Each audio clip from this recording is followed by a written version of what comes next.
اللہ الرحمن الرحیم۔ السلام علیکم ورحمۃ اللہ وبرکاتہ۔ قبر کے عذاب سے بچنے کے لیے قبر کے عذاب سے بچنے کا طریقہ۔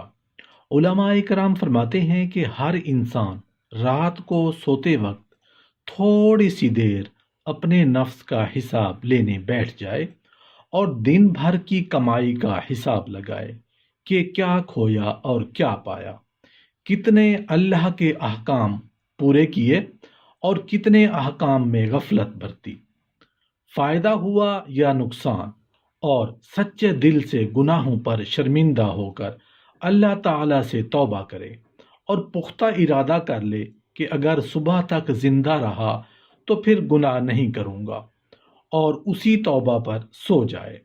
روزانہ رات کو سوتے وقت نئی توبہ کرتا رہے۔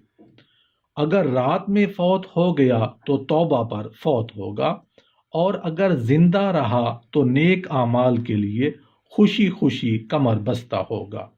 اللہ تعالیٰ نے مجھے زندگی کا ایک دن اور دے دیا کہ رب کی ملاقات کے لیے تیاری کر لوں، اور جو کچھ زیادتیاں ہوئی ہیں ان کی رو دھو کر تلافی کر لوں اور معافی مانگ لوں۔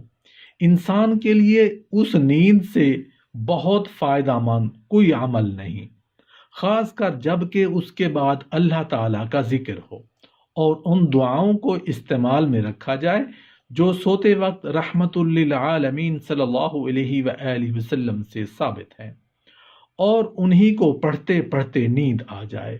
وہ بڑا ہی خوش نصیب ہے جسے اللہ تعالیٰ اس عمل کی طاقت عطا فرمائے۔ بے شک طاقت اور قدرت اس کی طرف سے ہے۔ فرماتے ہیں کہ اللہ تعالیٰ کی راہ میں ایک دن پہرا دینا ایک مہینہ کے دن کے روزوں سے اور رات کے قیام سے بہتر ہے، اور اگر مر جائے تو جو عمل کرتا تھا ہمیشہ رہے گا، روزی کا سلسلہ بھی ختم نہیں ہوگا اور فتنوں سے بھی بچ جائے گا۔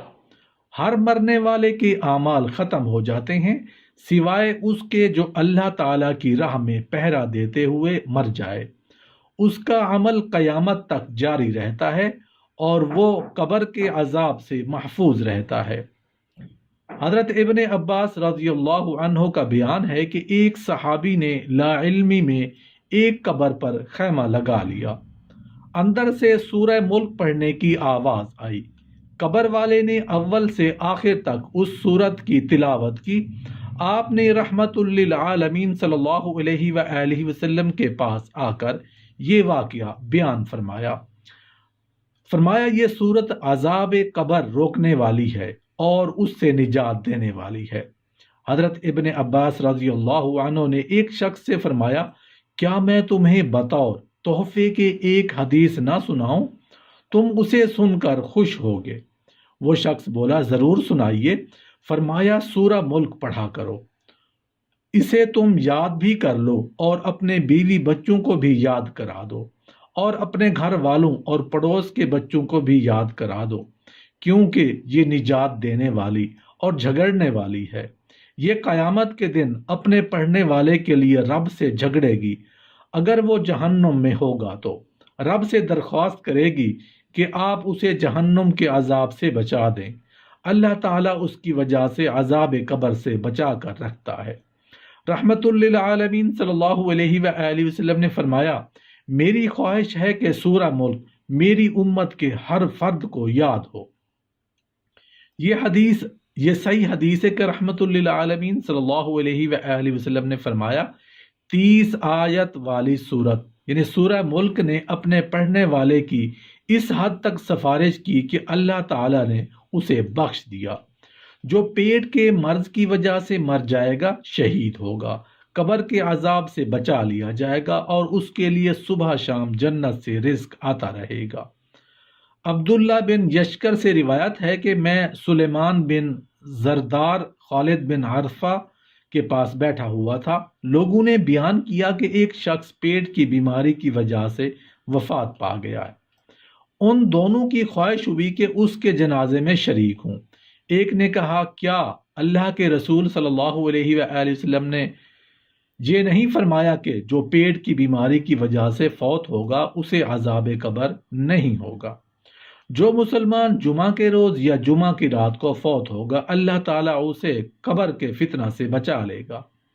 حضرت جابر رضی اللہ عنہ مرفوع روایت کرتے ہیں کہ جو جمعہ کی رات یا دن کو مر جائے وہ عذاب قبر سے بچا لیا جائے گا اور وہ شہید ہوگا اور اس پر شہادت کی مہر لگ جائے گی۔ لیکن ان الفاظ میں عمر بن موسیٰ وجہی مدنی اکیلے ہیں اور وہ کمزور ہیں۔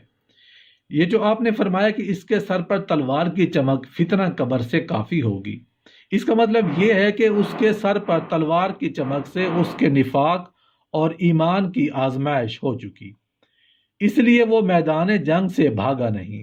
منافق ہوتا تو سر پر تلوار کی چمک دیکھتے ہی الٹے پاؤں بھاگ جاتا۔